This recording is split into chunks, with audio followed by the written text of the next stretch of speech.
la foto con todo el cuerpo técnico, excepto...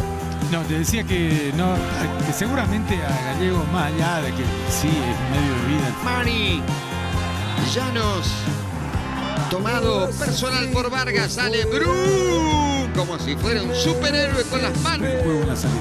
Y se ha impuesto en los duelos individuales. Va sacando Brun, intenta hacerse cambio. Está Gilmar Pinto. La pelota es para Vallejo. Rebate de derecha, se amortiguó dos hombres. Queda en poder de Brun, aunque Cartagena robando Pinto en dos tumbos. Acá se viene a toda velocidad, sale Brun. Se jugó la vida, el arquero hizo lo suyo como para que esa pelota termine rebotándole y mandando la pelota. Actívalo en la aplicación Mi Tigo marcando asterisco 222, numeral Tigo. A propósito, Erlan, estaba observando que Pila tiene un protector en la rodilla derecha y algo de lo que se están jugando, un poco más relajado. Pelota decide buscar el largo a Llano, que le ganó a Vargas.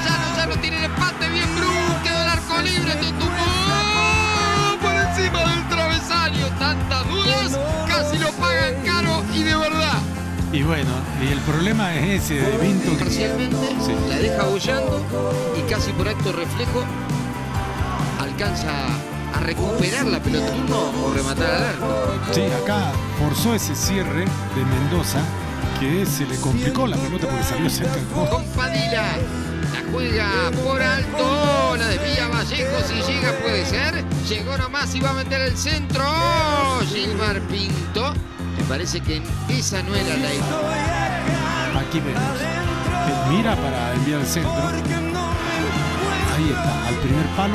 Y bien Brun, seguro para quedarse con la pelota. ¿Quién se viene en la U de Vinto, Erla? Frente aparece Mamani. Sin embargo, el cambio de frente, qué bueno, se viene en Dotomú.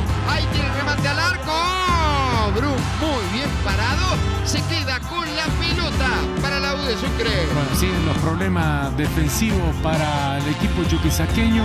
Ahora el que recibe el libre es el gabonés.